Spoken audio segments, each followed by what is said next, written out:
So it's processing time, or the beginning of processing time here on the farm. I got a little bit of work to do this week as we get ready to start moving some of these pigs on to their next destination. Good morning, Scott here at Watts Way Farms. Thanks for joining me today. Today's video, we're going to show you how I hope to be able to successfully and in a very low stress manner begin to sort these pigs and get them on to their processing destination and ultimately on into the freezers of some local families who have invested in locally grown, locally raised, humanely treated pigs who's lived a, somewhat of a short life here on the farm, but in the time they've been here has been very happy and healthy, and again, treated just as humanely as possible. So let me show you what I got.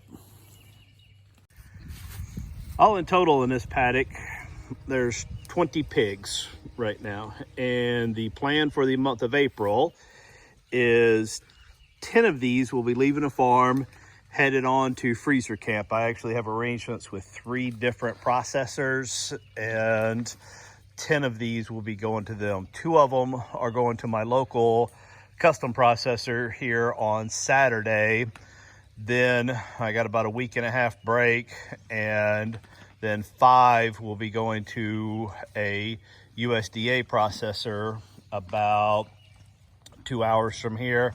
And at the end of the month, the final 3 will be going to a custom processor a few hours south of here. Since we're kind of new to the pigs and marketing pigs, I went with 3 different markets just to kind of test where the customer base was going to be. I probably will, going forward, use just the USDA processor. It's a little stressful for me to not know for sure if these pigs will be sold come processing time or not. And by using the USDA processor, I can always sell by the cut after the fact. So out of these 20 pigs, that will leave me 10. Out of those 10, 8 will be processed in either June or July. Candidly, some of these pigs are probably a little bigger, I think, than my target weight of 300 pounds. And so I'm going to wait until I get to hanging weights just to kind of see where this first batch plays out to set my set my reservation on the next batch. So let me show you how I plan on hopefully loading these guys in a very easy and low stress manner.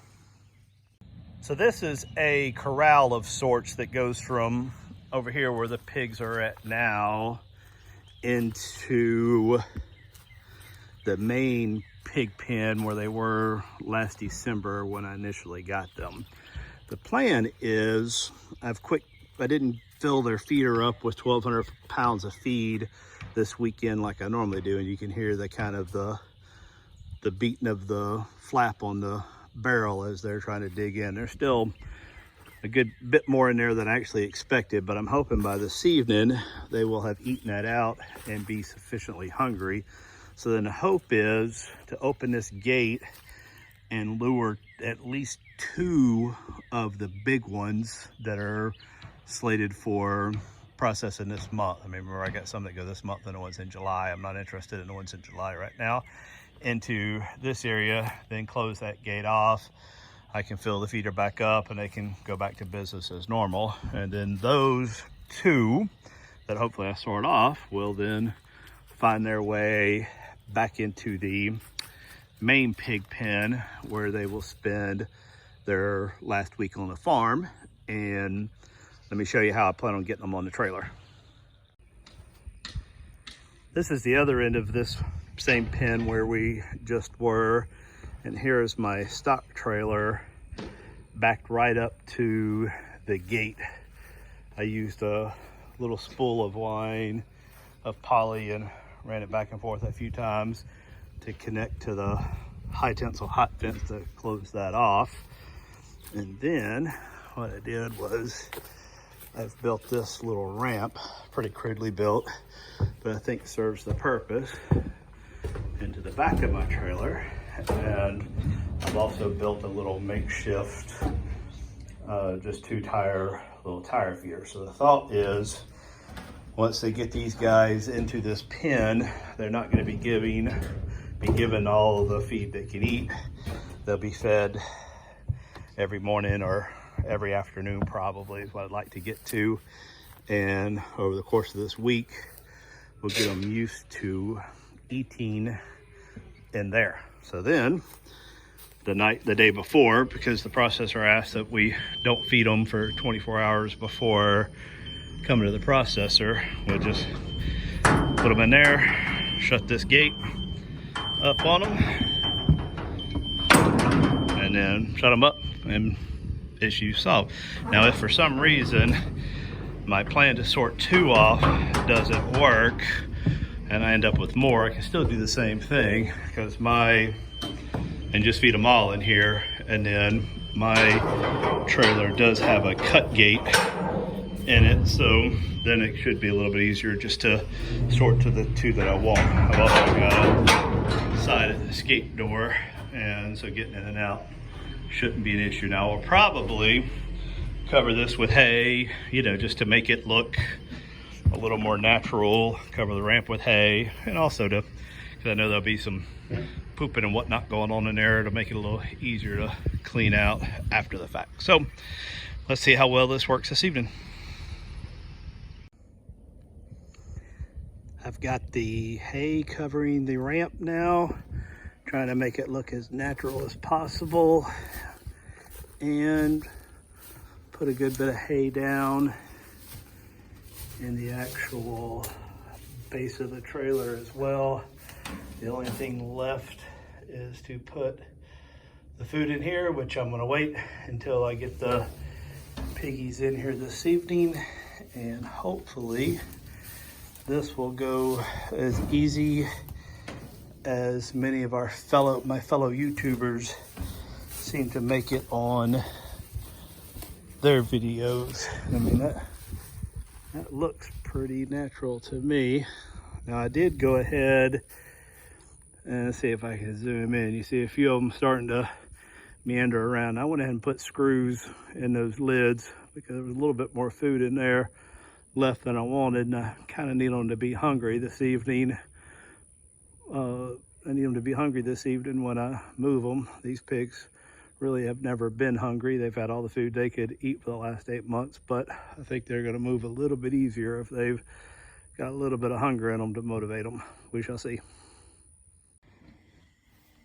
This didn't go exactly as planned, but it went good enough. I'm happy with the result. So my wife and I tried to just the main herds over there behind my tractor, and we had hoped to just, through that lane in the back that I showed you earlier in the video, we had hoped to just sort off the 2 of the big ones for this first batch, and we ended up with almost half the herd over here, 9 of the pigs. And the challenge is, what we learned was, by having 2 separate batches of pigs, we've got some like these 2 big boys that we finally did get separated off that were born in August, which meant they were ready for the processor in April this month. But then the other batch was born in November, which means that they are not due for the processor until July. And the takeaway learning point on this is, I think going forward, if I end up with batches of pigs from different birth dates, which then means different processing dates, though it was easy to raise them together to only have 1 set of feeders and 1 set of waters and all that, the sorting issue made it much harder. Had we just had to get the first 2 that came through, this would have been easy. So what we ended up doing was, with their feeder that's up there in the front, We feed in the evenings here. We started feeding in the evenings in anticipation of this move. I just basically fed them there about an hour ago, let them all get in. I shut this cut gate, and then my wife kind of worked the cut gate, and I got a pig sorting board, and we just basically sorted out the other 6 that we didn't want and left these 2. Now, like I said, that worked well, and now they're going to spend the night in here in anticipation of headed to the processor early tomorrow morning. Now, what I am about to do, and I'm going to do that after this video is done because it's starting to get dark and there won't be, is I am going to move a water into here. I don't want them to be without water all night. I just think, you know, again, my happy pig scenario, I want to do everything I can to make their time on the farm, even their last night, just as happy and healthy as possible. And so they are going to get a water moved in here. So what I'm going to do is I'm just going to, as soon as I'm done here, I'm going to push them back up to the front and close that cut gate long enough for me. I'm going to set their water on a couple of bricks right here and then open the cut gate back up, and they will be fine. Now in the morning before I head to the processor, I will pull that water out. I don't want it bouncing around as I drive down the road. So these 2 guys leave the farm in the morning, and today is what, April the 8th. I got a batch of 5 that leave on the 19th, and then the final 3 out of this batch leave on the 28th, and that will be all but the 2 that we're saving to make breeding sows out of this first batch.